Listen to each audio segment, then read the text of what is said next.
All India financial borrower ಫೆಡರೇಷನ್ನು 2024ರಲ್ಲಿ ministry of corporate affairs government of India ಅಡಿಯಲ್ಲಿ section 8 ಕಂಪ್ನಿಯಾಗಿ ರಿಜಿಸ್ಟರ್ ಆಗಿದೆ. ಸೆಕ್ಷನ್ 8 ಕಂಪ್ನಿ ಅಂದರೆ ನಾನ್ ಪ್ರಾಫಿಟ್ ಆರ್ಗನೈಸೇಷನ್. ಇದರ ಉದ್ದೇಶ ಏನಂದರೆ, ಇವತ್ತು ಇಂಡಿಯಾ ಮುಂದೆ 2 ಚಾಲೆಂಜಸ್ ಇದೆ. ಒಂದು ಮೇಕ್ ಇನ್ ಇಂಡಿಯಾ, ಎರಡನೇದಾಗಿ 5 ಟ್ರಿಲಿಯನ್ ಬಿಸ್ನೆಸ್ಸನ್ನು ಎಕಾನಮಿ ನಾವು ರೀಚ್ ಆಗಬೇಕು ಅನ್ನೋಂಥದ್ದು ನಮ್ಮ ಸರ್ಕಾರದ ಒಂದು ಟಾರ್ಗೆಟ್ ಇದೆ. ಈ ಒಂದು ಫೆಡರೇಷನ್ನು ಕಳೆದ 1 ವರ್ಷ ಭಾಳಷ್ಟು ಸಮಯ ಮತ್ತು ಹಣವನ್ನು ಖರ್ಚು ಮಾಡಿ ಇದರ ಒಂದು ರಿಸರ್ಚನ್ನು ಮಾಡಿದೆ. ಯಾಕೆ ನಾವು ಇಂಡಿಯಾದಲ್ಲಿ ಇವತ್ತು ನಾವು ಪಾಪ್ಯುಲೇಷನಲ್ಲೂ ಕೂಡ ನಂಬರ್ 1 ಆದ್ವಿ, ಯೂತ್ ಫೋರ್ಸ್ ನೋಡಿದ್ರೆ ನಂಬರ್ 1, ಬ್ರಿಲಿಯನ್ಸಿ ನೋಡಿದ್ರೆ 1, ಮತ್ತು ನಮ್ಮಲ್ಲಿ ಒಂದು ಆತ್ಮಸ್ಥೈರ್ಯ ಬೇರೆ ಎಲ್ಲ ದೇಶಗಳಿಗಿಂತ ನಮ್ಮ ಜನರಲ್ಲಿ ಆತ್ಮಸ್ಥೈರ್ಯ ಇದೆ, ನಿಯತ್ತು ಚೆನ್ನಾಗಿದೆ. ಎಲ್ಲ ಇದ್ದರೂ ಕೂಡ ಇವತ್ತು ಯಾಕೆ ನಾವು 5 ಟ್ರಿಲಿಯನ್ ಬಿಸ್ನೆಸ್ಸನ್ನು ರೀಚ್ ಮಾಡಲಿಕ್ಕೆ ಆಗ್ತಿಲ್ಲ ಅನ್ನುವಂಥ ರಿಸರ್ಚ್ ಮಾಡುವಾಗ ನಮಗೆ ಕಂಡುಬಂದಿದ್ದೇನೆಂದರೆ, ಇವತ್ತು ನಮ್ಮ ಕಂಪೇರಿಟಿವ್ ಚಾರ್ಟನ್ನು ತಮಗೆ ಕೊಟ್ಟಿದ್ದೇನೆ. ಈ ಕಂಪೇರಿಟಿವ್ ಚಾರ್ಟೇ ತಮಗೆ ಸಾಕ್ಷಿ. ಇವತ್ತೇನು ಯುನೈಟೆಡ್ ಸ್ಟೇಟ್ಸು ಖಾಲಿ 33 ಕೋಟಿ ಜನ 27 ಟ್ರಿಲಿಯನ್ ಎಕಾನಮಿಯಲ್ಲಿದ್ದಾರೆ. ಅವ್ರಿಗೆ ಅವರ ರ್ಯಾಪೋ ರೇಟು 4.33 ಇದೆ. ಚೈನಾ 142 ಕೋಟಿ ಜನರಲ್ಲಿ 19 ಟ್ರಿಲಿಯನ್ ಬಿಸ್ನೆಸ್ಸು, ಅವ್ರ ರ್ಯಾಪೋ ರೇಟು 3%, ಅವ್ರು ಲೋಡ್ ಮಾಡೋದು 0.75% ಮಾಡಿ ನಿಮಗೆ 3.75% ಮೇಲೆ ಇಂಟ್ರೆಸ್ಟ್ ಇಲ್ಲವೇ ಇಲ್ಲ ಇಂಡಸ್ಟ್ರಿಗೆ. ಜೊತೆಗೆ ಇವತ್ತು ಇಂಡಿಯಾದ ನಾವು ನೋಡಿದಾಗ ಇಂಡಿಯಾದಲ್ಲಿ 143 ಕೋಟಿ, ನಾವಿವತ್ತು ಇಡೀ ಪ್ರಪಂಚಕ್ಕೆ ನಾವೇ ದೊಡ್ಡಣ್ಣ. ಯಾಕೆಂದರೆ ಪಾಪ್ಯುಲೇಷನಲ್ಲಿ we are now in first. ಚೈನಾನ ಬೀಟ್ ಮಾಡಿದ್ದೀವಿ. ಆದರೆ ಚೈನಾನ ಪಾಪ್ಯುಲೇಷನಲ್ಲಿ ಬೀಟ್ ಮಾಡಿದ್ರೆ ಆಗಲ್ಲ, ಪ್ರೊಡಕ್ಷನಲ್ಲಿ ಬೀಟ್ ಮಾಡಬೇಕು ಅನ್ನುವಂಥದ್ದು. ಇವತ್ತು ಅದರ ಕಾರಣ ಏನಾಗ್ತಾಯಿದೆ, ಇವತ್ತು ನೀವು ಫಸ್ಟ್ನೇ ಪೇಜಲ್ಲಿ ನೋಡಿ, India with nearly the same population as China 143 crores versus 142 produces only 1/4 of China GDP. For the reasons, Indian entrepreneurs borrowed interest rate of high rate of 16%, while China business access credit at just 3.75%. Moreover, only 31% of the Indian women participate in the workforce compared to 60% in China. Chinese banks had just 0.75% above the repo rate, where the Indian banks 10%. As a result ಏನಾಗಿದೆ, ಇವತ್ತು ಇದು ಭಾಳ ದುರದೃಷ್ಟ ಅಂತ ಹೇಳಿದ್ರೆ, this massive imbalance cripples domestic industry, drains Indian foreign currency reserves into hands of our rival country. ನಮ್ಮ foreign currency, ಯಾಕೆಂದರೆ ಅವರಿಂದ ನಾವು 10 ಲಕ್ಷ ಕೋಟಿ ಒಂದು ವರ್ಷಕ್ಕೆ ಫಾರಿನ್ ಕರೆನ್ಸಿ ಕೊಟ್ಟು ಇಂಪೋರ್ಟ್ ಮಾಡ್ಕೊಳ್ತಾ ಇದ್ದೀವಿ. ನಾವೆಷ್ಟು ಇಂಪೋರ್ಟ್ ಮಾಡ್ತಾಯಿದ್ದೀವಿ, ಎಕ್ಸ್ಪೋರ್ಟ್ ಮಾಡ್ತಾಯಿದ್ದೀವಿ? ಓನ್ಲಿ ನಾವು ಎಕ್ಸ್ಪೋರ್ಟ್ ಮಾಡ್ತಾ ಇರೋದು 1.5 lakh. ಇನ್ನು ಟೋಟಲ್ ಓವರ್ ಆಲ್ ಗ್ಲೋಬಿಗೆ ಅವ್ರದ್ದು ಎಷ್ಟು ಹೋಗ್ತಾ ಇದೆ? 297 ಲಕ್ಷ ಕೋಟಿ ಹೋಗ್ತಾ ಇದೆ ಎಕ್ಸ್ಪೋರ್ಟ್. ನಮ್ಮದು ಎಷ್ಟು ಹೋಗ್ತಾ ಇದೆ? ಖಾಲಿ 68.5 ಲಕ್ಷ ಹೋಗ್ತಾ ಇದೆ. ಇದರ ಇಂಪ್ಯಾಕ್ಟ್ ಏನಾಗ್ತಾ ಇದೆ? ನಾವು ಯಾವಾಗ 10 ಲಕ್ಷ ಕೋಟಿ ನಾವು ಇಂಪೋರ್ಟ್ ಮಾಡಿಕೊಂಡು 1.5 ಲಕ್ಷ ಕೋಟಿ ಎಕ್ಸ್ಪೋರ್ಟ್ ಮಾಡಿದ್ವಿ, ಅಡಿಷ್ನಲ್ ಆಗಿ ನಾವು 8,50,000 ಕೋಟಿಯನ್ನು ಫಾರಿನ್ ಕರೆನ್ಸಿಯನ್ನು ನಮ್ಮ ರೈವಲ್ ಕೈಯಲ್ಲಿ ನಾವು ಕೊಡ್ತಾ ಇದ್ದೀವಿ. ಅದರ ಜೊತೆಗೆ ಇವತ್ತು ಏನು ಮೇಕ್ ಇನ್ ಇಂಡಿಯಾ ನಾವು ಮಾಡಬೇಕು ಅಂತ ಇದು ಮಾಡ್ತಾ ಇದ್ದೀವಿ. ಜನಕ್ಕೆ ನೀವು ನಾನು make in India, Indian item ತಗೋ ಅಂದರೆ ಕಾಂಪಿಟೇಟಿವ್ ರೇಟ್ ಕೊಡದೆ, ಏನು ಈಗಲೇ ಈ ಎಕ್ಸ್ಪೆನ್ಸಿವ್ ಇದರಲ್ಲಿ ಬದುಕಿನಲ್ಲಿ ಅವನು ಒಂದು ಕೇಳ್ಕೊಟ್ಟು ತೊಗೊಳಕ್ಕಾಗಲ್ಲ. ಹಾಗಾಗಿ ಚೈನೀಸ್ ಪ್ರಾಡಕ್ಟೇ ತಗೊಳ್ತಾನೆ. ಎಲ್ಲಿ ತನಕ ತಗೊಳ್ತಾನೆ ಅಲ್ಲಿ ತನಕ ಕೂಡ ಈ the undermines the very objective of the make in India program.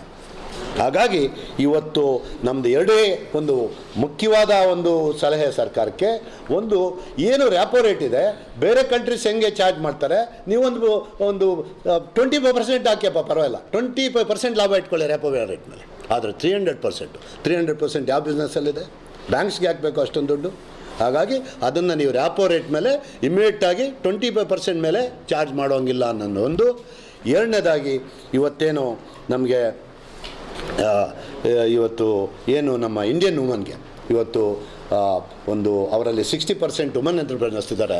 ಅದನ್ನು ವುಮನ್ ಎಂಟರ್ಪ್ರೈಸಸ್ನ ಎನ್ಕರೇಜ್ ಮಾಡಲಿಕ್ಕೆ ಅವ್ರಿಗೆ ಏನೆಲ್ಲ ಸಹಾಯ ಮಾಡಬೇಕೋ ಮಾಡಿ ಅವ್ರನ್ನ ಒಂದು ಪ್ರೊಡಕ್ಟಿವ್ ಇದಕ್ಕೆ ಚಾನಲ್ಗೆ ತರಬೇಕು ಅನ್ನೋಂಥದ್ದು 2ನೇ ಡಿಮಾಂಡು.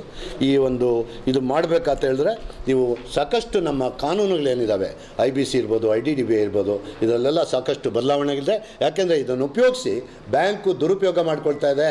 ಇದೆಲ್ಲರ ಜೊತೆಗೆ ನಾನು ಲಾಸ್ಟಿಗೆ ತಮಗೆ ಕೆಲವು ಪೇಪರ್ಸ್ ಹಾಕಿದ್ದೀನಿ. ಏನು ಪೇಪರ್ಸ್ ಯಾಕೆ ಇದು ಹಾಕಿದ್ದೀನಿ ಅಂತ ತಮ್ಗೆ ಹೇಳ್ತೀನಿ. ಈ RTಯಲ್ಲಿ ನಮ್ಮದೇ ಸಾಲ, ನಮ್ಮದೇ ಅಕೌಂಟು ಫ್ರಾಡ್ ಮಾಡಿದ್ದಾರೆ SBI ಬ್ಯಾಂಕ್ನವರು. SBI ಬ್ಯಾಂಕ್ ಫ್ರಾಡ್ ಮಾಡಿರೋದನ್ನ ನೀವು ಇದು ಅಕೌಂಟ್ ಕೊಡಿಯಪ್ಪ, ನೀವು ಪೇಪರ್ ಕೊಡಿ, ಈಗ ಯಾವುದೋ ಒಂದು ಡಾಕ್ಯುಮೆಂಟ್ ಮೇಲೆ ಈ ದುಡ್ಡು ಕೊಟ್ಟಿದ್ದೀವಿ ಅಂತಾರೆ. ಆ ಪೇಪರ್ ಕೊಡಿ ಅಂದರೆ ಏನು ಹೇಳ್ತಾನೆ ನೋಡಿ, ಈ ನಿಮಗೆ ಫಸ್ಟ್ ಪೇಪರ್ ಈ ನಮ್ಮ ಡ್ರಾಫ್ಟ್ ಮುಗಿದ ತಕ್ಷಣ ರೈಟ್ ಸೈಡ್ ನೋಡಿ, as per records 2000 not being maintained. Paper ಕೇಳಿದ್ರೆ ನಾಟ್ ಮೇಂಟೈನ್ಡ್ ಹೋಗಿ. ಇನ್ನು ಉಳಿದಿದ್ದು the same are not readily available ಅಂತ. ಮತ್ತು 2ನೇ ಡಾಕ್ಯುಮೆಂಟು ಇಲ್ಲಿ ಏನು ಹೇಳ್ತಾನೆ, ನಾಟ್ ಎಕ್ಸಿಸ್ಟ್ ಅಂತಾನೆ. ಮತ್ತು CBI ED ಮುಂದೆ ಅವರು ಲಾಠಿ ತಗೊಂಡಾಗ ಆವಾಗಿದೆ ಅಂತ ತಂದು ಕೊಡ್ತಾರೆ. ಇವತ್ತೇನಾಗಿದೆ, ನಾವೇನು ಹೇಳ್ತೀವಿ ಸಾಹೇಬ್ರದ್ದು ಒಂದೇ ಇದು. ಇವತ್ತು ಒಂದು ಫ್ರಾಡ್ ಅಂತ ಹೇಳಿದಾಗ ಇವತ್ತು ಒಂದು ಫ್ರಾಡಲೆಂಟ್ ಡಾಕ್ಯುಮೆಂಟ್ ಮೇಲೆ ಯಾವುದೇ ಆರ್ಡರ್ ಕೊಟ್ಟಿದ್ರು, ಈವನ್ ಸುಪ್ರೀಂ ಕೋರ್ಟ್ ಆರ್ಡರ್ ಕೊಟ್ಟಿದ್ರು. ನಮ್ಮ ಕಾನೂನು ಏನು ಹೇಳ್ತದೆ ಅಂದರೆ that is wide. Supreme court order ಕೊಟ್ಟಿದ್ದು ವೈಡ್. ಅದನ್ನು ಫ್ರಾಡ್ಲೆಂಟ್ ಡಾಕ್ಯುಮೆಂಟನ್ನು ಟೆಸ್ಟ್ ಮಾಡಲಿಕ್ಕೆ ಹಕ್ಕಿರ್ತಕ್ಕಂಥದ್ದು, ಅದಕ್ಕೆ ಕಾನೂನಲ್ಲಿ ಅವಕಾಶ ಇರ್ತಕ್ಕಂಥದ್ದು ಸಿವಿಲ್ ಕೋರ್ಟ್. ಆ ಸಿವಿಲ್ ಕೋರ್ಟಲ್ಲಿ ಟೆಸ್ಟ್ ಆಗಬೇಕು. ಇವರು ಸಮರಿ ಪ್ರೊಸೀಡಿಂಗ್ಸು ಏನಂದರೆ ಅಕೌಂಟ್ ಸ್ಟೇಟ್ಮೆಂಟ್ ತೊಗೊಂಡೋಗಿ ಕೊಡ್ತಾರೆ. ಈ ಅಕೌಂಟ್ ಸ್ಟೇಟ್ಮೆಂಟ್ ನೋಡಿ ಅಶೋಕ್ ಅವರು ಡಿಫಾಲ್ಟ್ ಆಗಿದ್ದಾರೆ, ಸಾಕಾಗಲ್ಲ. ಅದು ಅವರು ಫ್ರಾಡ್ ಅಂತ ಗೊತ್ತಾದ ಮೇಲೆ ಆ ಸಿವಿಲ್ ಕೋರ್ಟಲ್ಲಿ ಅದನ್ನು ಅವರು ಪ್ರೂವ್ ಮಾಡಬೇಕಾಗ್ತದೆ ಎಷ್ಟು ಸಾಲ ಇದೆ ಅಂತೇಳಿ. ಆದರೆ ಅದನ್ನು ಮಾಡೋಕ್ಕೆ ಹೋಗ್ತಿಲ್ಲ. IBCನಲ್ಲಿ ಅದು IBCಗೆ ಒಂದು ಸಲ ಹೋದ್ಮೇಲೆ ಅದೆಲ್ಲ ಕೂಡ ಅವರೇ ಇದು RPಗಳು, ಇನ್ನೊಬ್ಬರು ಬ್ಯಾಂಕು, ಅವರೇ ದರ್ಬಾರು, ಅವರೇ ಅವ್ರು ಏನು ಬೇಕಾ ಮಾಡಿ ಸತ್ಯನಾಶ ಮಾಡಲಿಕ್ಕೆ ಅವಕಾಶ ಮಾಡಿಕೊಟ್ಟಿದೆ ಕಾನೂನಲ್ಲಿ. ಆದ್ದರಿಂದ ಅಂಥ ಒಂದು ಆ್ಯಕ್ಟನ್ನು ಅಮೆಂಡ್ ಮಾಡಬೇಕು ಅಂತೇಳಿ ಇದು ಮಾಡ್ತೀನಿ. ಮತ್ತೊಂದು ತಮಗೆ ನಾನು ಇನ್ನೊಂದು ಕಡೆ ಒಂದು ಇದು ನೋಡಿ,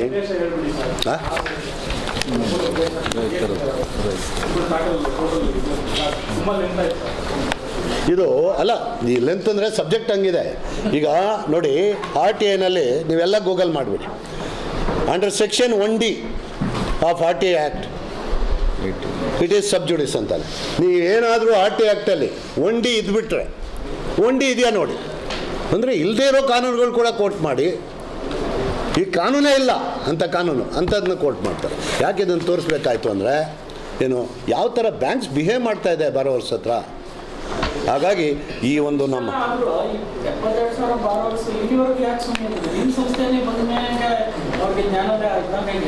ಸರ್ ನೋಡಿ, Vivekananda, I believe in Vivekananda statement, good people silence is more threat to this country than the violence of the bad people.